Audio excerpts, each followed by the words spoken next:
Every night is the Rangers Journal night.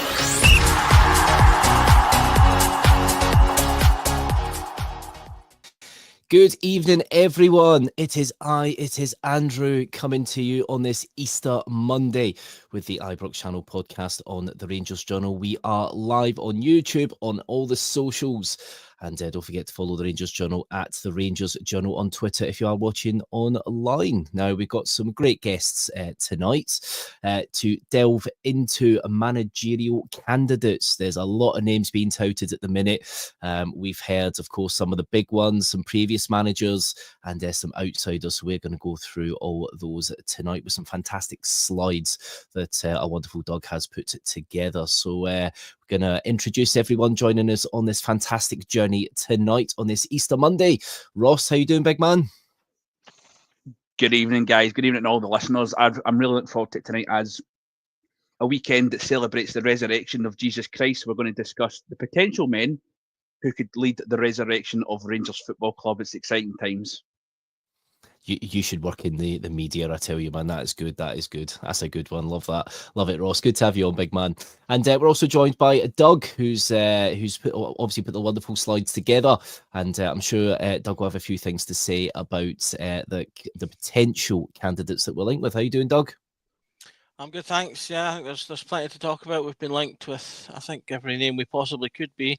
So it's more a case of going with our gut right now, because like we were just talking about beforehand, it's really hard to think how the club are going to go, because we have no idea how our new custodians' minds work. So it's all excitement and all fun right now, I think, as we kind of just go through all the names.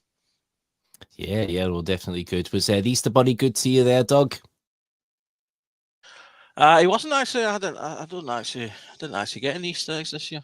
You've been naughty. Oh, this is terrible. This is terrible. I must have been.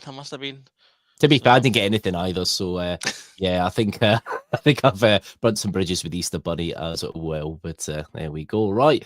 So managerial candidates. So obviously the season's over now. Obviously we went out of the Europa League at the quarterfinal stage to Athletic Club at Bilbao in the week. It wasn't a terrible performance by any means of the imagination. Very good side, but definitely was a tie, one that got away. So we have 5 league games left. I think it's 5 because the split has taken place now. And yeah, essentially, in a sense, 5 friendlies. So I thought, why not we start with the current Rangers interim boss, Barry Ferguson. So obviously he's got 5 games now to try and not just keep us together and just kind of get the season finished, but he could potentially throw his hat in the ring in some way, shape or form. So let's have a look at Barry Ferguson. So of course, you look at his history, mainly known for being at Alloa Athletic and Kelty Hearts managerial wise. 33 games at Alloa. It's probably his one of his kind of main stints out with the Clyde. Ross, Barry Ferguson, has he impressed with you so far? He's currently sitting at 8-1 as the replacement Rangers manager. Yes and no. I think the managerial job that Barry Ferguson's done so far has been what we expected, is that he's come in and given the support a bit of a rejuvenation in what's been a stagnant season for us all. He's given us some memorable results so far, going to Fenerbahce and basically destroying them in their own turf against, Jose, who we might come on to, spoilers, and, going to Parkhead and winning for the first time in 4 or 5 seasons in a game that, we really made more difficult than we should have. And he's given us that, but at the same time, he's cost us, but it's cost him probably with results at home, losing to St Mirren, losing to Motherwell. These ones of results just haven't been good enough. But I don't think that's completely on Barry Ferguson. But in terms of what we did we've been talking about revolutions and things like that. I don't think that he's the guy for that. He might be a good continuity if the next year's going to be a transitional season. If we maybe can't get the guy they want, there's an argument to be had there. But for me, I think we need a completely fresh start. A completely fresh start for Ross. That's interesting. Ryan, good to see you, big man. How you doing? Easter Bunny, good to you? Yes, we have a Reese's See, So obviously you've been a good boy this year, you see, because me and Doug didn't that's- get anything. So yeah, that's it. that's We're gonna not completely that I off need them. this. No, so all good, mate. All good. Sorry, I'm a bit late. Still on holiday time at the moment. So That's it. It feels like a Sunday today, doesn't it? It feels like a Sunday. I don't know. what to do with it. really does, mate. It really does. No, good to have you on, big man. We're just discussing managerial candidates, of course. The first one that we thought we'd discuss, Barry Ferguson. So obviously pros here, knows the club, knows the current squad, popular with fans, would allow for continuity during a time of change. Ryan, has Barry Ferguson shown anything to yourself at the minute that shows that he could lead Rangers into next season? Not for me. Not for me for this one. Appreciate the work he's done, and he's obviously steadied the ship, if you want to call it that. But we need somebody with the experience of building a multi-million-pound squad. And you can see that the list of clubs there that Barry's got. There's nobody. He's probably worked with next to nothing at all of these clubs. So we need somebody that's got a familiarity with handling a budget. Maybe that might be the sporting director's role to do that. And the coach is left to coach rather than being a manager. We appoint a coach. But I don't think so. I think we're needing someone that's a bit, probably a bit more European experience and stuff like that as well to take this over. Do you think that the club have focused maybe too much on European experience with the last few managerial candidates? Obviously, you look at Giovanni Van Bronckhorst, obviously probably Michael Beale, we probably don't look at in that respect, but obviously Philippe Clement. Do you think we've looked at that too much rather than somebody that can get us through the league domestically? Maybe. I mean, that might be the case, but he's not. He's neither lit the heather on fire domestically or in the European side of things. European, we've done all right. I mean, the Fenerbahce game is the one that obviously sticks out. But we on occasion do have these games that, your Dortmund's away, your Lyon's away, where we just, we exceed all expectations. But domestically, we've been hopeless. The Kilmarnock game, the Motherwell game, the St Mirren game, we've been dross. And that doesn't solely lie on Barry. The players have obviously got to pick up a certain amount of the slack for that as well. But I don't think these players became bad players overnight. So I'd rather see somebody else, to be honest. I think I appreciate everything he's done there, but I'm ready for a change. Ready for a change, yes. I think we say that far too often, don't we, Ryan? But yeah, no, fair enough. Good comments there. Doug, do you see any potential in Barry Ferguson? I know obviously we've seen some of the tactics this year. He's probably been a little bit more forward with changing some things, maybe a little later, but more forward than other managers. Do you think with a little bit more coaching in a setup that he could become a decent manager at some point? Do you think maybe the time's not now? I mean, I think he is a decent manager. I think it's unfair to say he's not. He's not a bad manager.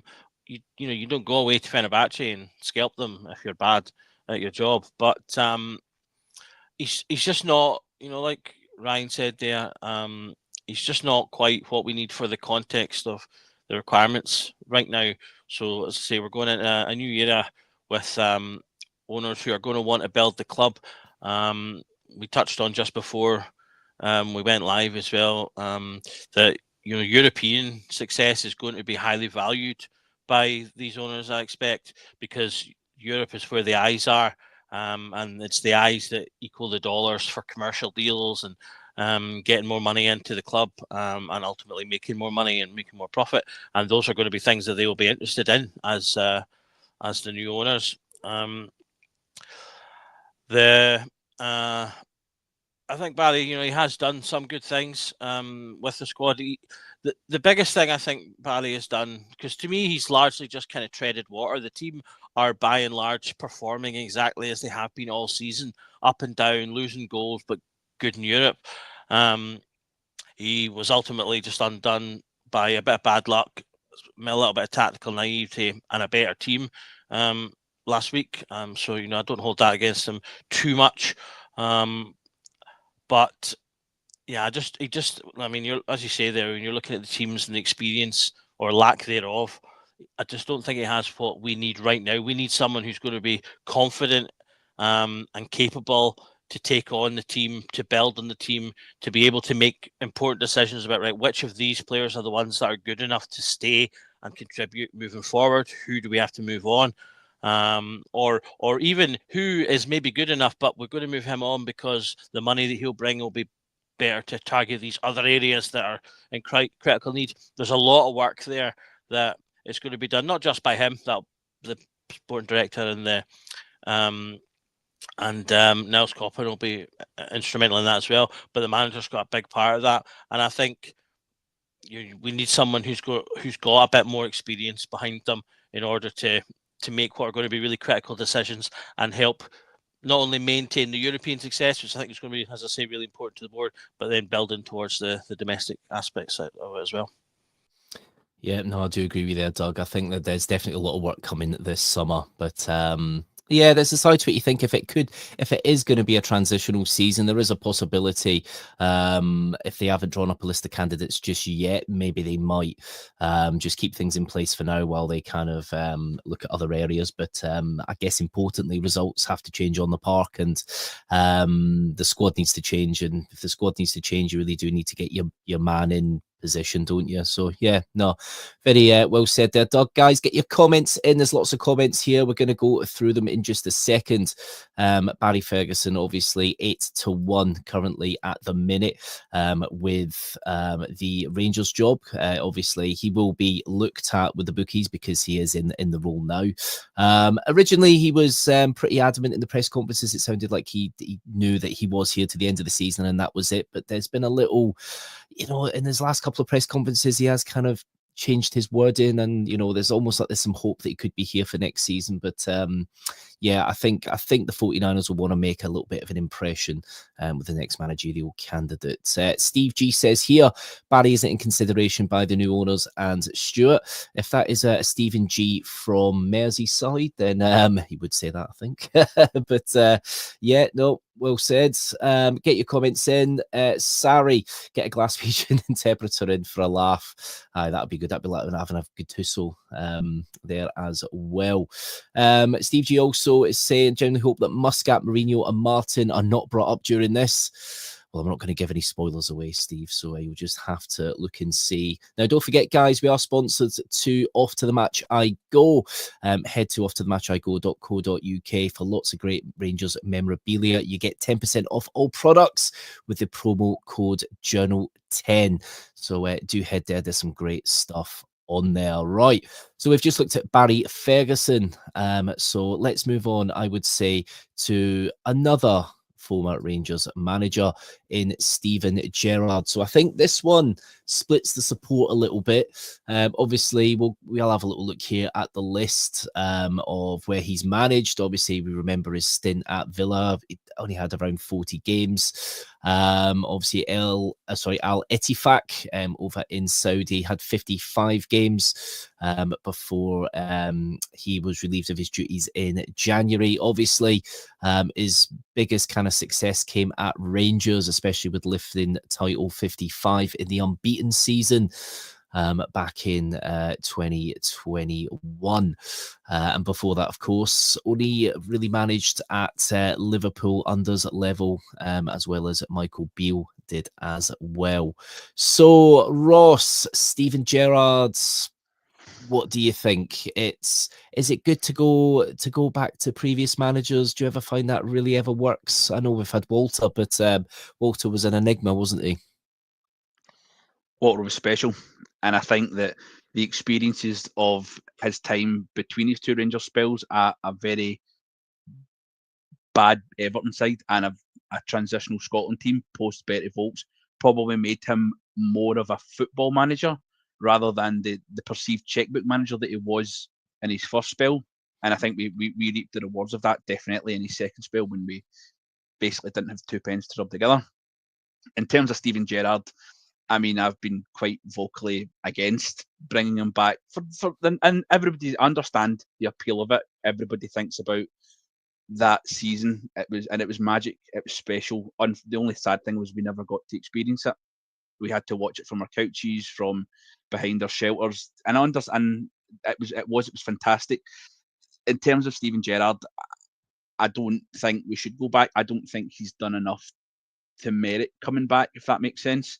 Whilst he did have a good season at Rangers, even the rest of his time, I don't think was good enough. He didn't even have many opportunities to win trophies.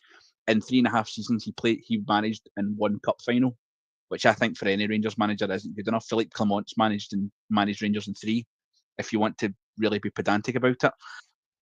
The only other thing is, and I know I'm going to sound like such a negative person, but I just don't think it's the right move for Rangers. I understand that he led a building process before, and this is what we're talking about. It's what we want again from a manager, but I just don't think it's right to go back to something that I don't think the first time gave us enough in terms of silverware. And the kind of comparison I used, and I understand, like I say, people like Gerrard because what he done here, but it's based on one isolated period of his managerial career.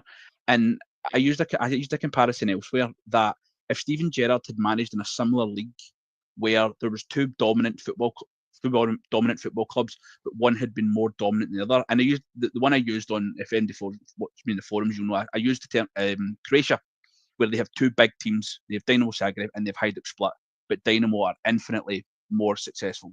If he had managed Hajduk Split to one title and one trophy in 3.5 years, and then had the same subsequent career that he has, I don't think we would be bending over backwards to want Steven Gerrard back as much as some of the support do.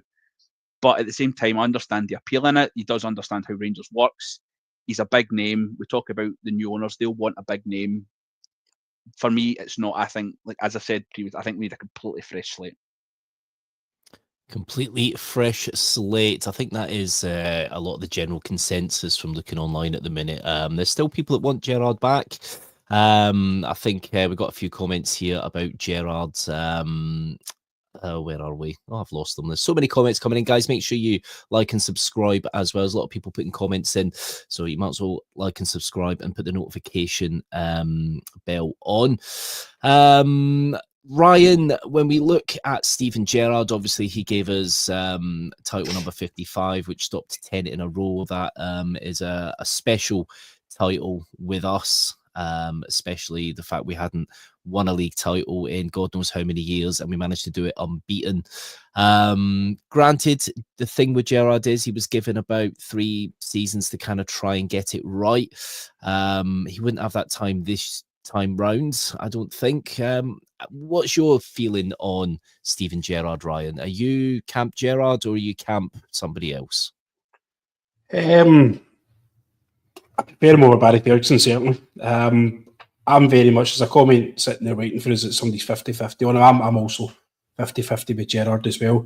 I was quite disappointed the way that he left after the week before, saying he was quite happy and settled.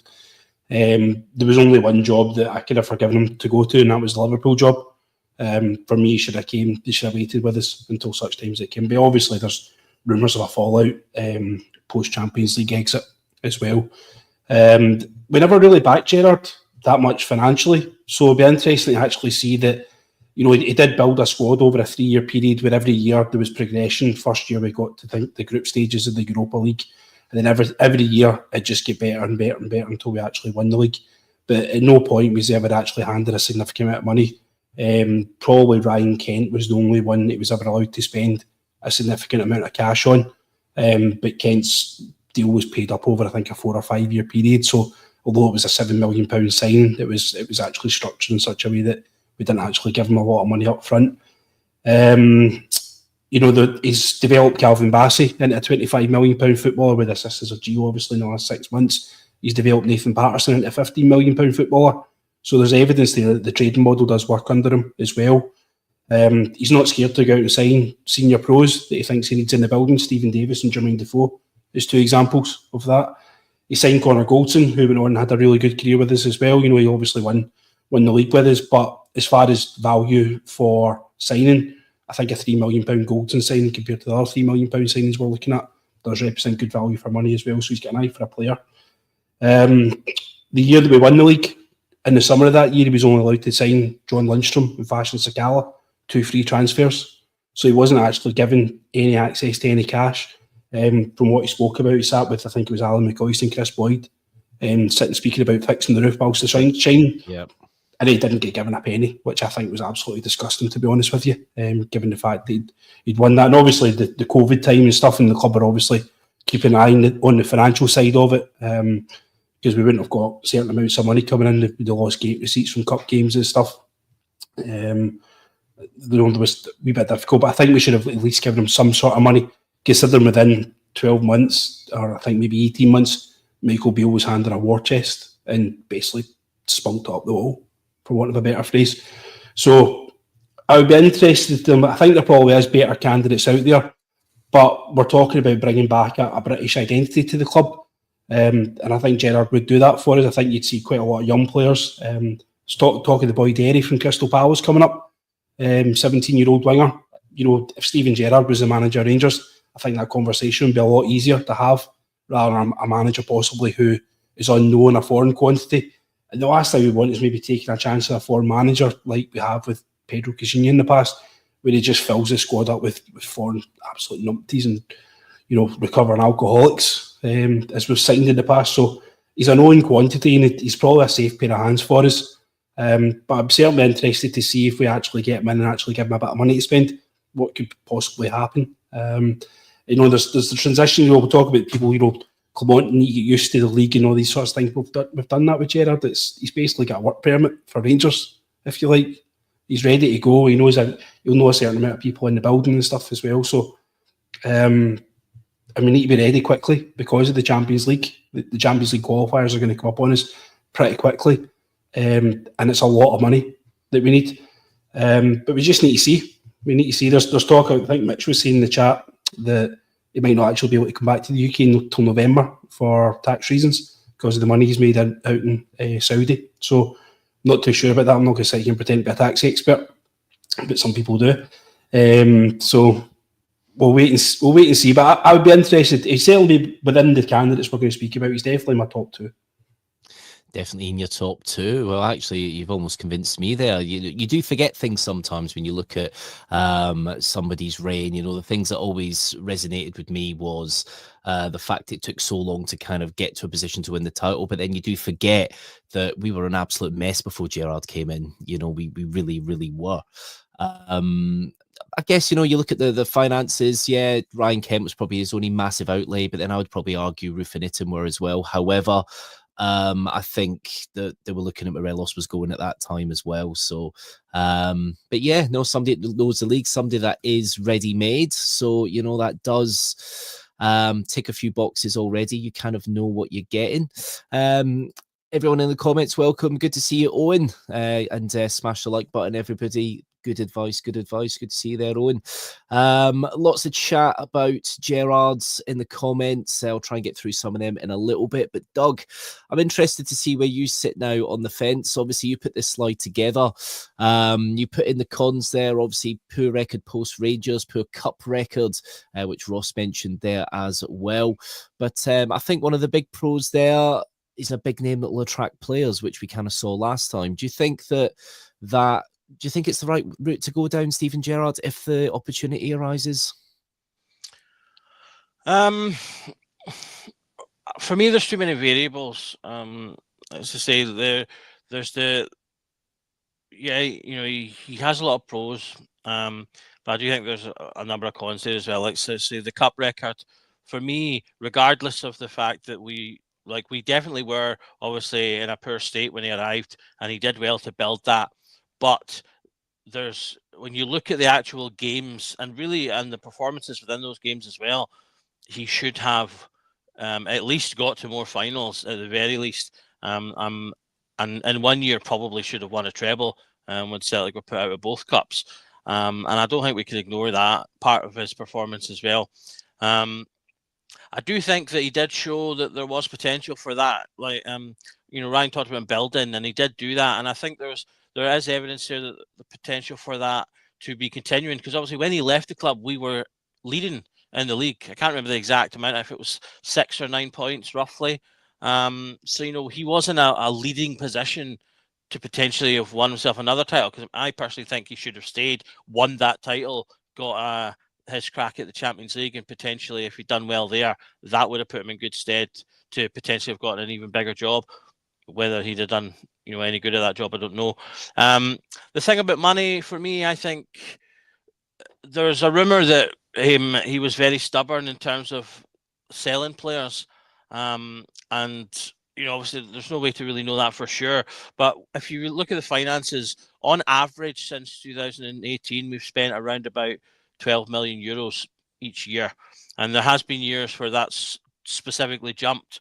But when you look at that, the expenditure in comparison to what we've gotten for player sales, the jumps in spending have always followed when we've had a year where we've gained money. So the first time we kind of really jumped up from that average was the year after we sold Patterson. We then had another income of just under 13 million euros when we sold Kamara, Sakala, and Kolak, all for money. So there's a wee bit of a expenditure after that. There wasn't a huge jump after that one. There was obviously the year that we sold Cavan Bassey. That was another year where the following year we spent money. So to me, when you look at for me anyway, the evidence lays out that there would be money to spend if we were generating money, because at that point, and really up until the takeover, and even after, we need to bring in money to spend money. So without us having gotten any significant sales in around about that time, I'm just not sure there was money there for him to spend, even if they wanted to. And we were still in a very precarious financial position then. We've only really just in the last year and a half, 2 years, got ourselves to a footing that I would say is solid to build on. So I can understand why the club weren't just giving them money without having something to go. I think we had to have sold someone, and I think most people nowadays are looking back at those years, 21, 22 in particular, as the 2 years where we should have made key sales. The likes of Morelos, Kent, people talk about Tavernier there as well, Barisic. These are all players that from that point, were basically on a downward slope.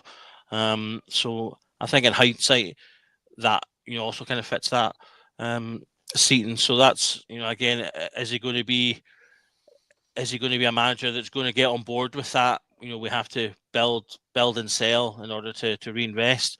But yeah, the main thing for me, I think, is just the concerns is that he's very similar to Barry in a lot of ways, and that he's popular. He knows the club. He gets it, which is a big thing for a lot of people. And I totally agree with that. I just don't know if he's got the experience. He's not gone on and done anything particularly fabulous.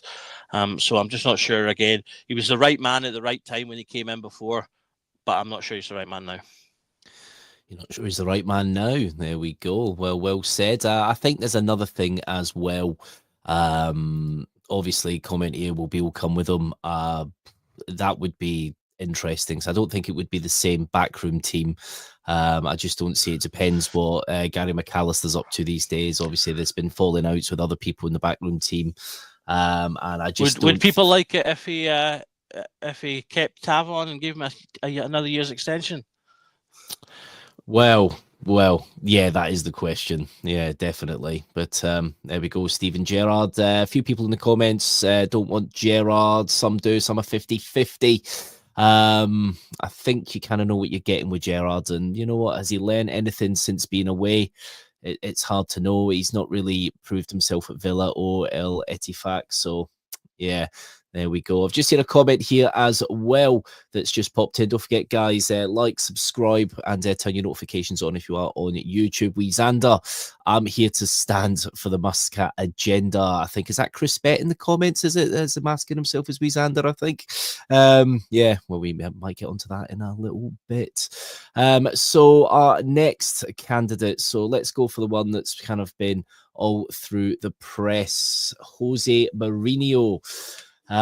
Yes, the man that invented parking the bus. I don't think we really need to go through his extensive career where pretty much no matter where he goes, he's picked up a trophy, bar Tottenham, but that's kind of understandable. I think Tottenham tend to win trophies. Right, Ross, Jose Mourinho, is the baggage that might potentially come with Mourinho worth it?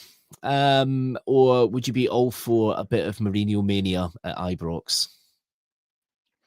I mean, it would be box office. I mean, it could be arguably the biggest name that's ever arrived in Scottish football, genuinely. And we've just spoke about a guy who, when he arrived, 7 years ago, it was massive. Jose is obviously on the downward. We just need to look at the list of clubs, and as you work your way up it, that's obviously coming up. You can see he's went Porto, Chelsea, Inter, Real, Chelsea, Man U.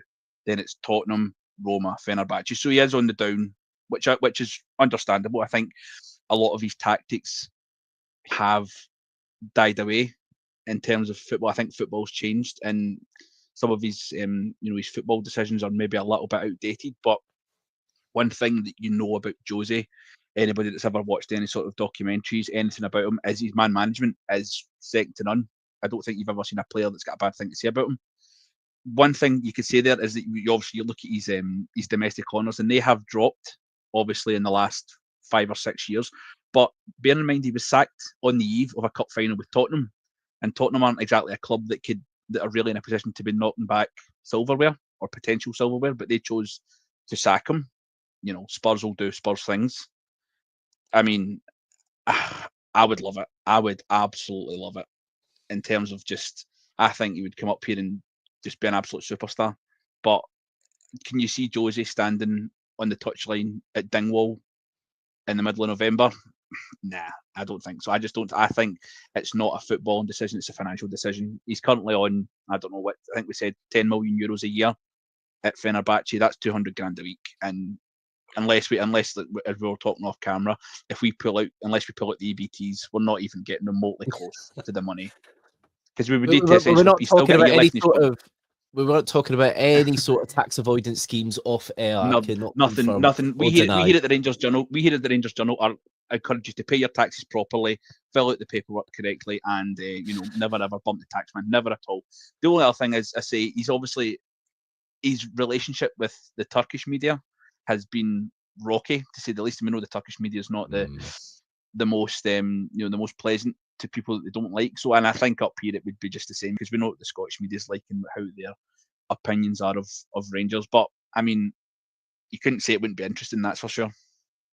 That first press conference where he calls it a referee would just, oh my goodness, it would just be on fire, wouldn't it? Ryan, obviously, as Ross says there, Mourinho, he's allegedly on a lot of money in Turkey. Obviously, you can never quite tell with the Turkish league. You tend to find a lot of people end up either out of a job or contracts just get torn up 6 months in. Sometimes you do see these things sometimes. Do you think we would, push the boat out a little bit for Mourinho, or do you think Mourinho would look at it as a fairly decent job to step into for his CV? Would you reckon? Yeah, I mean, it would be certainly entertaining, wouldn't it? Whether he's successful or not is another thing altogether. You can see from the stats there from his early part of his career, obviously his time at Porto, Chelsea, and he's wearing absolutely everything, and then everything then starts to kind of go on a bit of a downward spiral.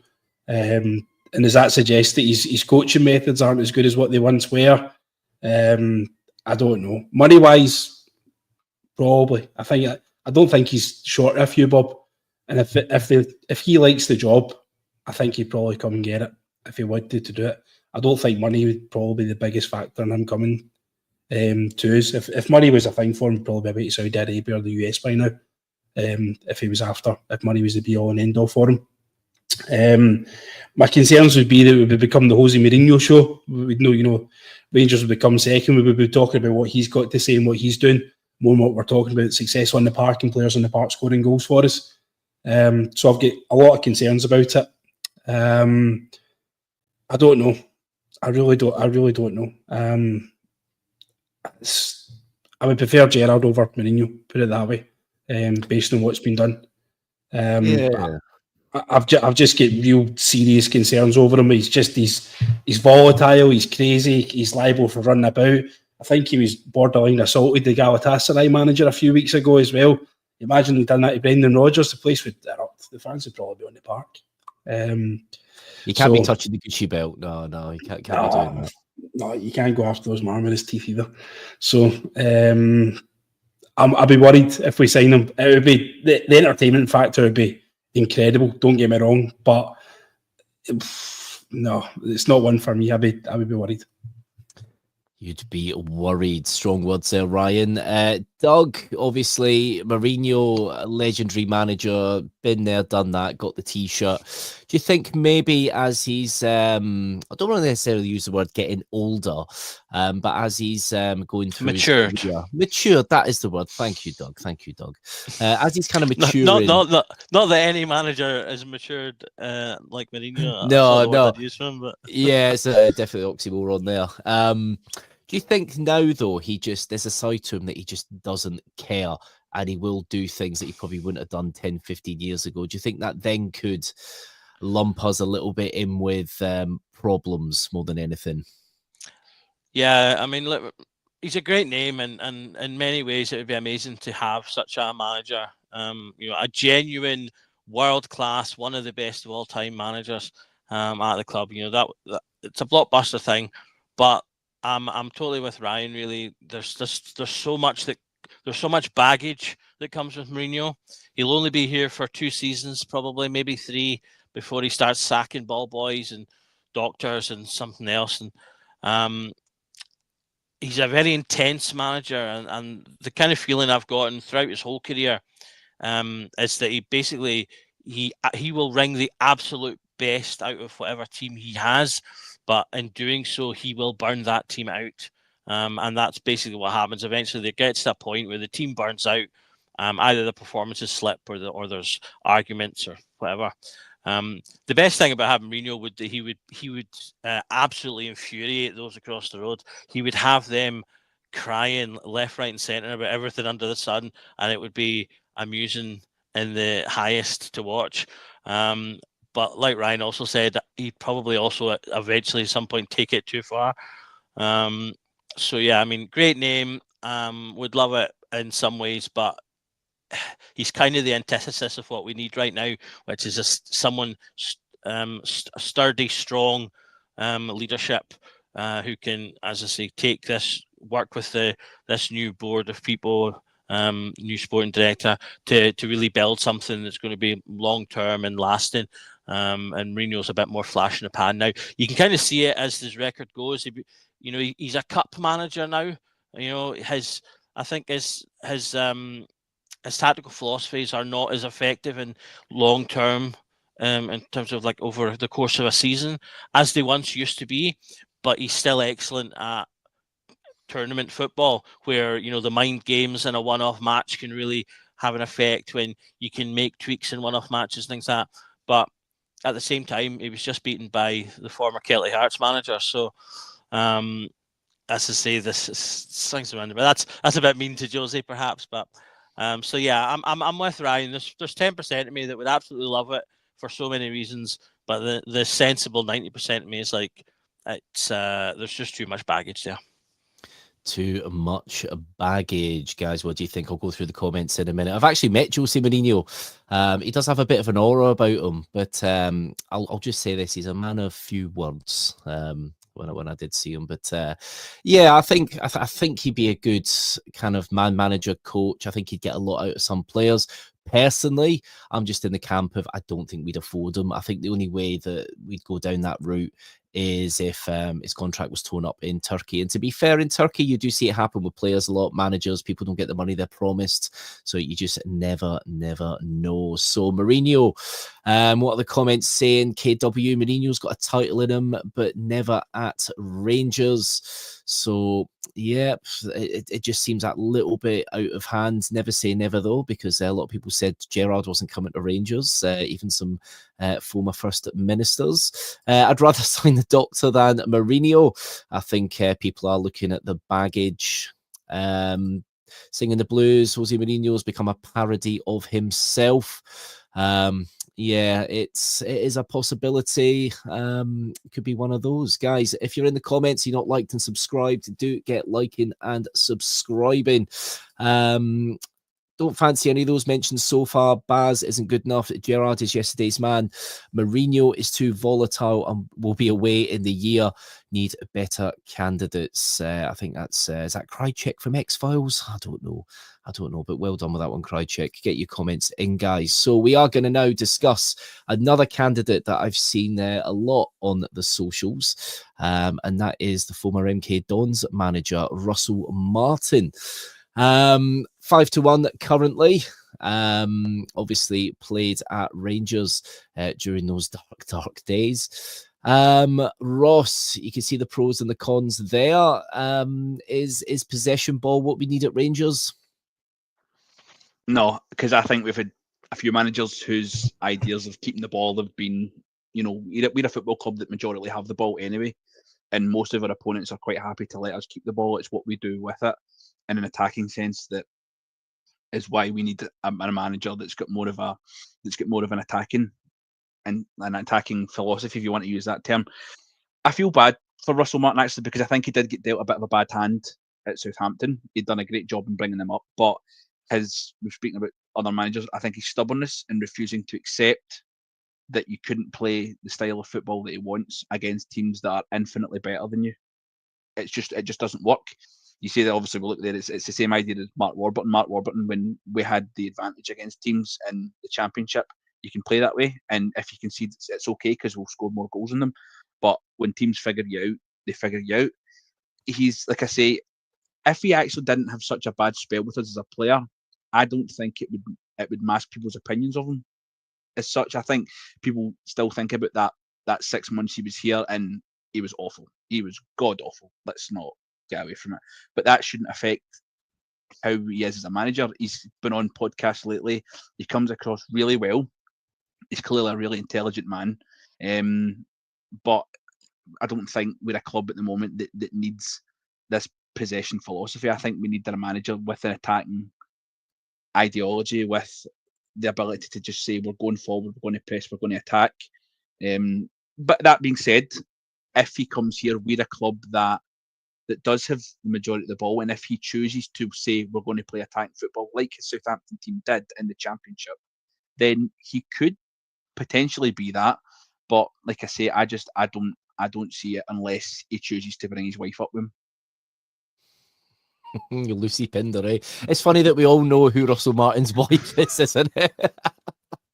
Oh, harking back to the zoo. I think when you're in my generation, you remember Lucy Pinder for other reasons. And when you're young, 14-year-old Ross looking at the top shelf in the newsagents, Russell Martin's wife. So if he brings his wife, then I'm cool with that. Doing your best Spider-Man impression at 14. There we go. Right, Ryan. Russell Martin, obviously you can see there, obviously he took Southampton up, so there is a little bit of experience of kind of getting towards the top of the table. Obviously didn't win the league to go up. He got up through the playoffs. Can you see Russell Martin's kind of style of football kind of working at Rangers? Quite inconsistent result wise, isn't he? Yeah, it's all out attack, isn't it? As far as we're led to believe. It works to a certain extent, but I think what Ross was saying, we're obviously expected to have the majority of the ball in defending against low blocks, in probably 75% of our league games.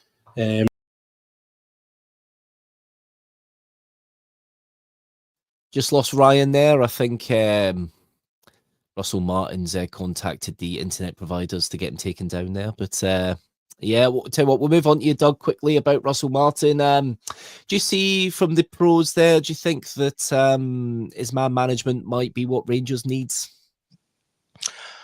Yeah, I mean, he's got a couple of positives in there. Let's say the football, when it works, is good. He does have a good reputation in terms of his man management side.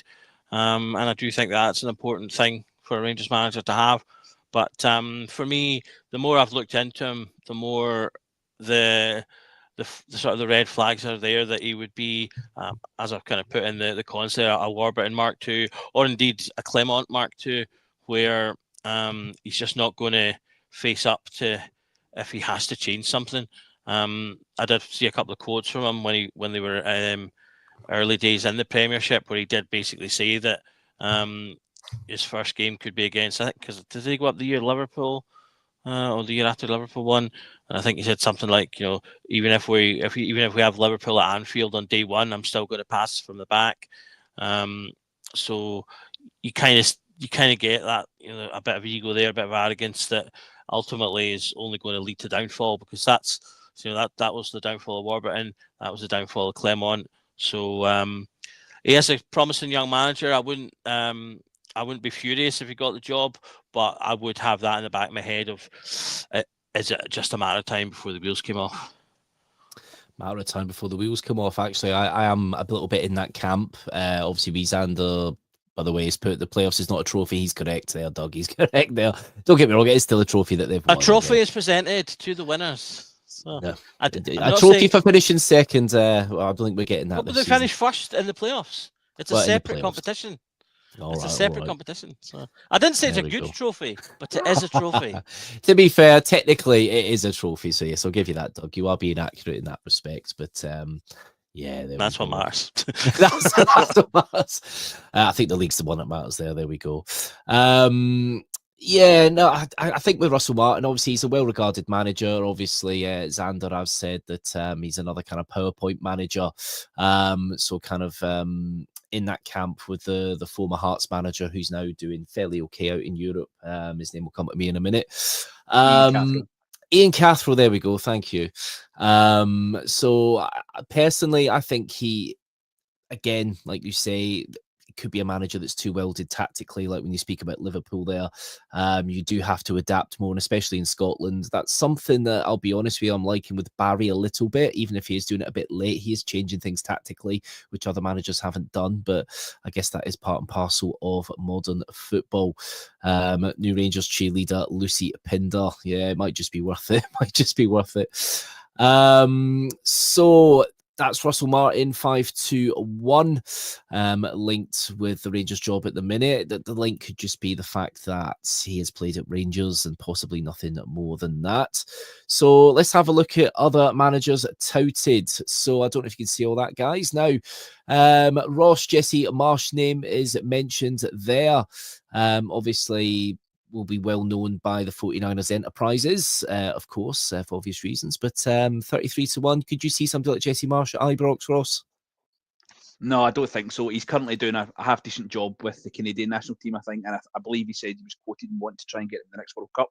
Well, I think I qualified for the next World Cup automatically. If am I right in saying? Is the next World Cup in Canada and America? It's across the Americas, I think, between Mexico and Canada. Across the Americas. So so they will probably automatically qualified as a joint host. But I think he was quoted in saying he wants to take them into that.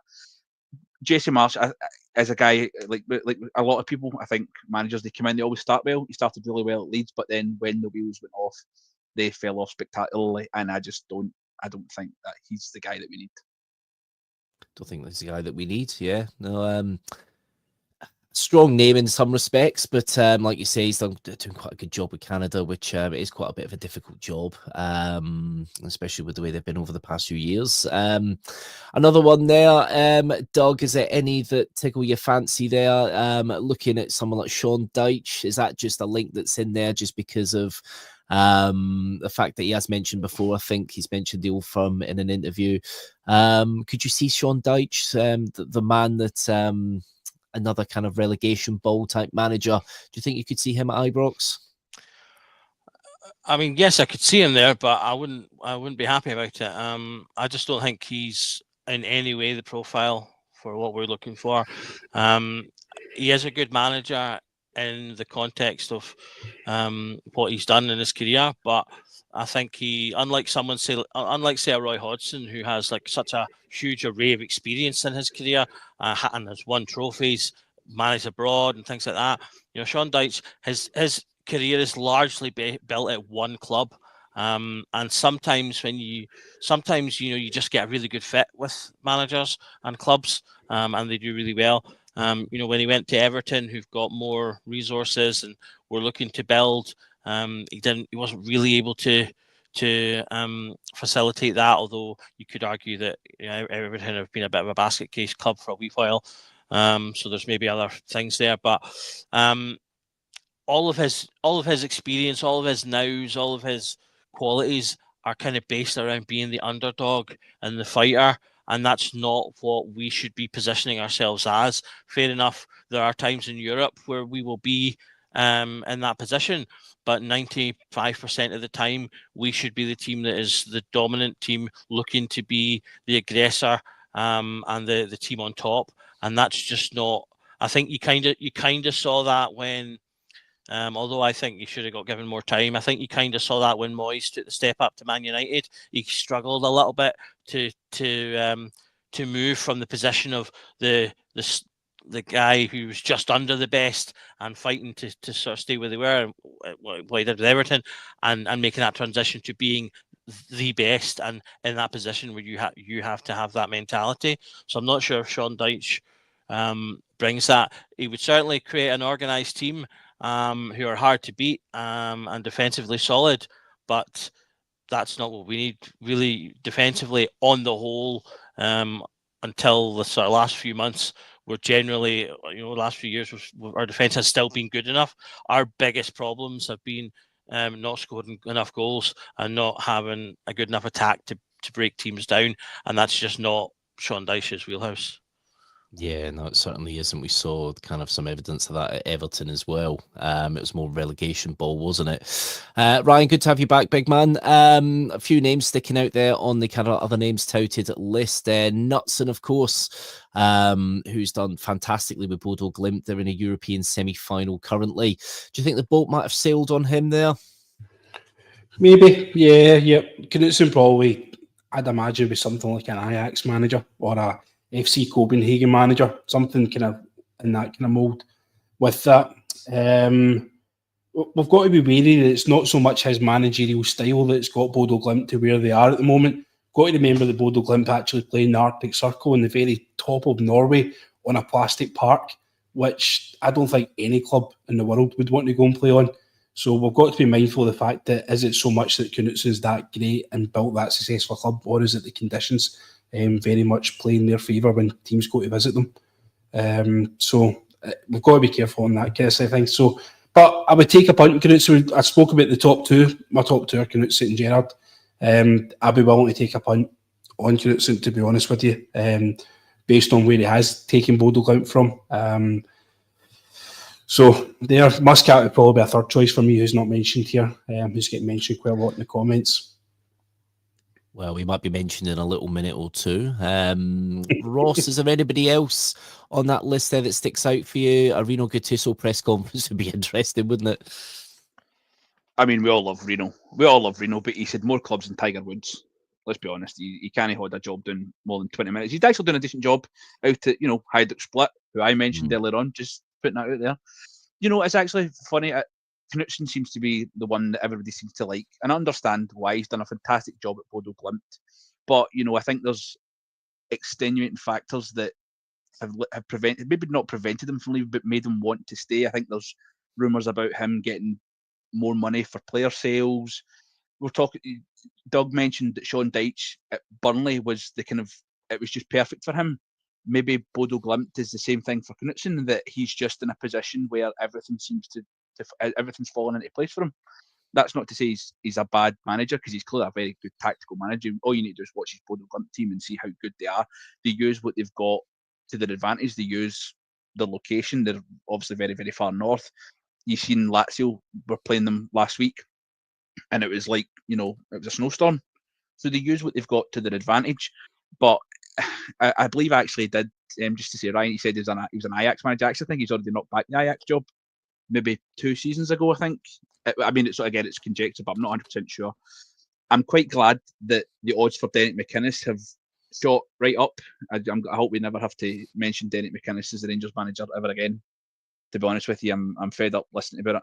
And I think that's something that the takeover's brought in, is if we were going into the summer having sacked Philippe Clement and having Barry Ferguson in charge, and there wasn't somebody coming in to take, I think Derek McInnes would be the favourite for the job, to be honest with you, just because of he's done a decent job, but I think he's a bit of a busted flush now. I think he's starting to get found out at Kilmarnock. He done a decent job at Aberdeen without being spectacular, but he shouldn't be anywhere near the Rangers job, especially where we're wanting to go as a football club now. just obviously there's a couple other ones. Edin Terzic, I'm surprised he's not had another job. He'd done a decent job at Bayern, Borussia Dortmund. Obviously, unfortunately, get beat in the Champions League final, but like you say, he's an inconsistent manager. They bottled the league in the last day. They had the chance to win it and they completely collapsed. That's just something that wouldn't stand here. Liam Rossignol's done a good job as well. He's done a good job at Strasbourg. He might be the next in with a shout for when Chelsea inevitably sack Enzo Maresca in about 3 weeks. It seems to be after he's fallen out with the supporters. But there's some names in there. Some better names than others. I think I would say for sure.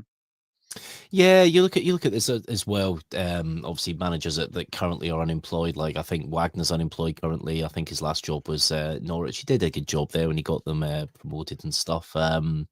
Yeah, interesting names on the list. It is a difficult one, but then let's have a look at the outsiders. So I might have done this on purpose just to keep Weezander waiting there, but obviously Kevin Muscat, a little bit of the one that got away, was interviewed for the job along with Clement. Clement was chosen kind of understandably at the time due to his kind of track record in Belgium. Come to you, Ryan. Kevin Muscat, obviously he signed on with Shanghai Port. I think it's a 1-year rolling deal. I think that expires in December. Do you think that is the route to go down? Do you think, 16-1 Kevin Muscat, would his football work in Scotland? That kind of similar ball that we used to see with Ange Postecoglou? Yeah, definitely for me. I think this is another good option. Won titles wherever he's went. I think he was Yokohama in Japan. He won the title there, and he's won the title with Shanghai Port in China. So he's got experience on how to get leagues over the line. Attacking, free-flowing football is what I want to see at Ibrox. I don't want to see just boring, dead average, predictable teams playing every week.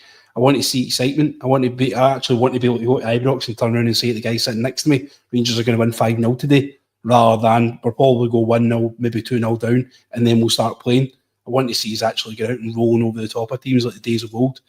He'll be able to exploit the Asian market as well, as we've seen done with pretty good success on the other side of the city. So for me, he ticks a lot of boxes, and it's just a wee plus that he played for us back in the 2000s as well. So I think he'd be a very good option. I think he'd be a very good option indeed. Yeah, it really was a coin toss between him and Clement at the time. I don't think the club, I know hindsight can be a great thing sometimes, but I do think the club made a fairly decent decision by looking at Clement because of what he'd done previously. It wasn't based on nothing, was it? But it's just a shame that obviously it didn't work. Obviously, Muscat, you never know. Sometimes when it comes to football, sometimes some managers just don't fit, but it just does feel that Muscat would be able to just get us playing nice, attractive, fast-paced football, overpower teams. This is, I think, something that Martin, you look at Russell Martin, and I just don't think it would be the way we would play. I think Muscat would be a much more attractive option, and I think you would get more success with Muscat as well. Doug, Marco Rose, obviously we're all aware of Marco Rose, been at some fairly decent clubs. What do you think? I know you've put there he struggled with the low blocks. Do you think that would be a problem in Scotland? Yeah, absolutely. Just for talking about Marco Rose, just a wee bit of breaking news. Our brothers, our soon-to-be brothers in arms, Leeds United, have just been promoted. Just thought that's potentially exciting news. They played some great football today as well. They were 5-0 up at half-time against Stoke, and they were just absolutely ruthless as well. So hopefully that'll be a mirror image of us in a couple of years. So yeah, they can loan us some of their unneeded EPL quality players. That would be fine. But yeah, Marco Rose, I'm a fan of his. I think he's a good manager. I do think he has struggled at times with low blocks, which is a wee bit of a red flag potentially. But I would like to, it's not in and of itself necessarily something to rule him out completely. He's got experience at a lot of big clubs there. His experience is largely, however, in Germany, so there's maybe a little bit of inexperience in terms of sort of broader football. I like managers that have managed in multiple leagues because it shows a bit of and particularly if they've been successful in multiple leagues, not necessarily winning, but just doing well, because it shows that cultural flexibility. And with our kind of slightly weird, unique league, I think that's important as well. But he's got good European experience as well. Something that as well that I like about him is that he's been exposed to the Red Bull system at both Salzburg and Leipzig. They've obviously got like a massive global setup nowadays, and someone that has sort of gotten sight of that kind of infrastructure, I think could be really useful in terms of some of the behind the scenes stuff that we would hopefully build. I mean, we're not going to be building anything to that kind of level, or certainly not initially, but someone that has seen what is a successful system in terms of transfers and moving players around and stuff like that, I think could be useful not only to us, but from the owner's point of view. I'm sure they would consider that a useful thing for them in terms of their position of kind of having a multi-club system going on. So I think that kind of works in his favour. But then the other thing is the sort of it has been levelled that his teams can be mentally fragile. So in certain big games, kind of similar to what was mentioned before, he has kind of bottled, or his teams have sort of bottled certain big games at big moments, and that's obviously something that's not going to fly here when you're going to have big games, not just European games, but like things like your Old Firm matches and something. You need someone that can install that mental toughness, that feeling of we're going to win this no matter what. It doesn't matter. That's something I don't think we've really had since Gerrard. That was, I think, what he was the best at in terms of his managerial strengths. Barry has that to a degree in that he's put fight into the team. Unfortunately, it's fight that's from 2-0 down most of the time, but so that's maybe something that goes against him. But I do think he's a very experienced, very capable manager, so someone that I definitely think could do a job for us. And if not domestically, he would certainly be a success in Europe. I think it would come down to can he find the key that others haven't when it comes to the bread and butter. That's it. It is the bread and butter that we do fill with when push comes to the shove in recent years. Just quickly going through the last two. Ross Ruud van Nistelrooy, the man that scored against Rangers at Old Trafford back in 2004. Obviously, Rangers put his PSV side out of the Champions League. Van Nistelrooy, is that a realistic option at 20-1? Probably not. I think whether he chooses to remain at Leicester is to be seen. I don't know.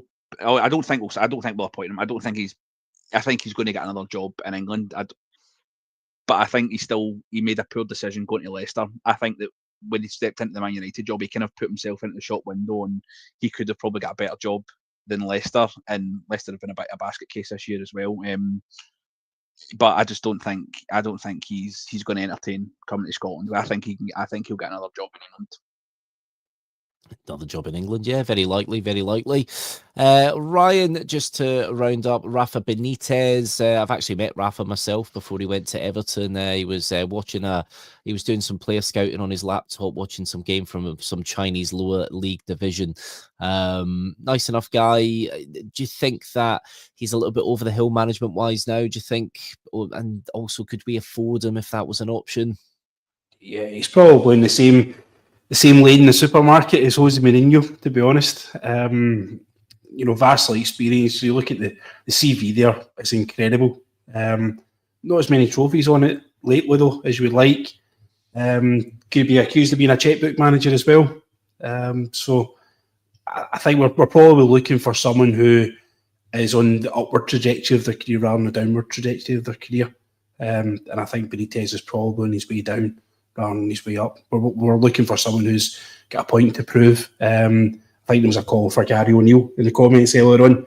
Yeah. Somebody that kind of fits that mould where they're going to be going to their work every day hungry, and it's they've got a genuine desire to make themselves better and to make the team and the club better that they're at. Whereas Benitez, arguably Mourinho, could be here just to pick up a cheque that's just going to bolster their pension pot. So I'd rather see past Benitez if I had a choice myself. Yeah, Gary O'Neill's a good shout, actually. Did very, very well at Wolves for the constraints at the time. Obviously, not got a club now. That's somebody that could come and do a job for us, I do think. There's still lots of names kind of being thrown around. In the comments, everybody seems to be is Team Muscat by the sounds of it. One good comment from James Glasgow. All these guys could probably do a job, but unless they get 11 new players, will be in the same position next season. That's also another big fear. Obviously, with the overrunning works with the Copeland stand, there's a lot of that to go on to the next profit and losses. Will that affect us in the transfer market next year? Does that mean we'll probably have to go for a manager that's a very good manager, that's going to be able to kind of get the best out of some of the players that might have to stay on?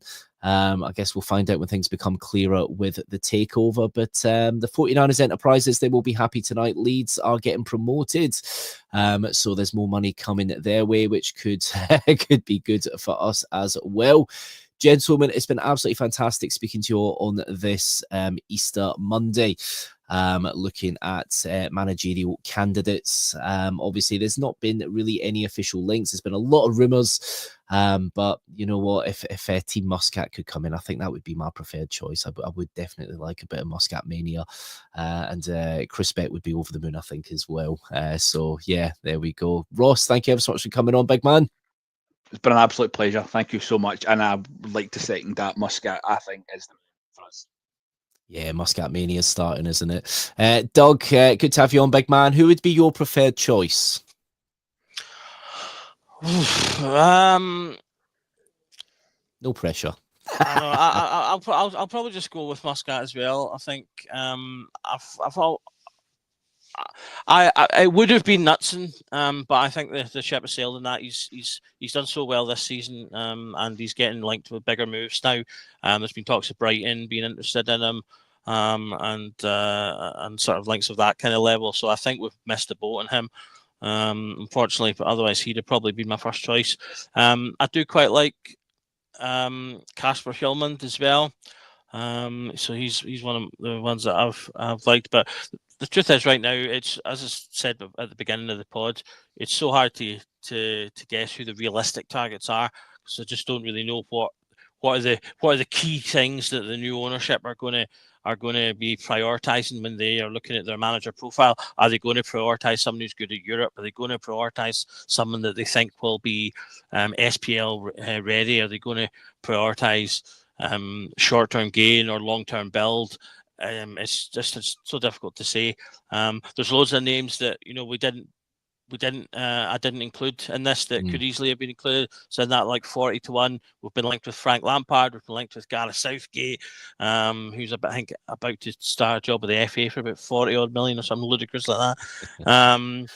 But then some of the other names in the comments as well have been mentioned. Gary O'Neill's 50-1. Davy Weir is mentioned as a potential manager, as well as a lot of us have talked about him as the sporting director. He's 50-1. Philip Koku's another name that I kind of like at 40-1. Ten Hag's been mentioned.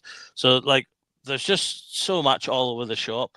I think the fun right now is just kind of looking at all of the names and going, what could it be? But yeah, I'll go with Muscat now that my kind of, as I say, my sort of my main one is, I think, over the hill.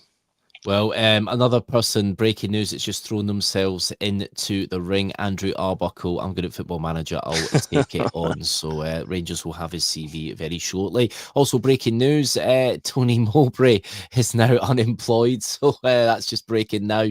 So you never know. He could be about, it could be there on the list somewhere. Thanks, though, Doug. Thanks for your slides as well. Ryan, thank you ever so much for coming on, mate. It's been absolutely fantastic hearing your opinion. Who's your favourite from the list of what we've discussed so far, or is there somebody from left field that you'd prefer? No, if you'd asked me to start the podcast, I'd have give you Gerrard for the reasons that I'd mentioned earlier.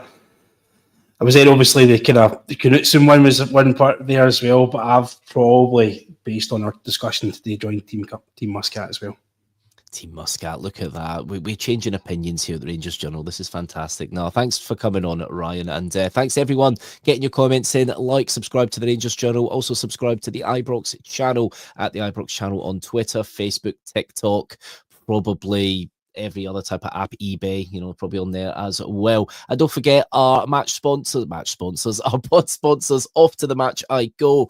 They do absolutely fantastic bespoke Rangers items, some absolutely fantastic things on there, some rare things on their site. Do have a look. You get 10% off all products with the promo code Journal10. And we've also got a competition running with Off to the Match I Go. You can win an incredible framed graphic signed by Willie Johnson and Colin Steen, holding that fantastic 1972 Cup Winners' Cup.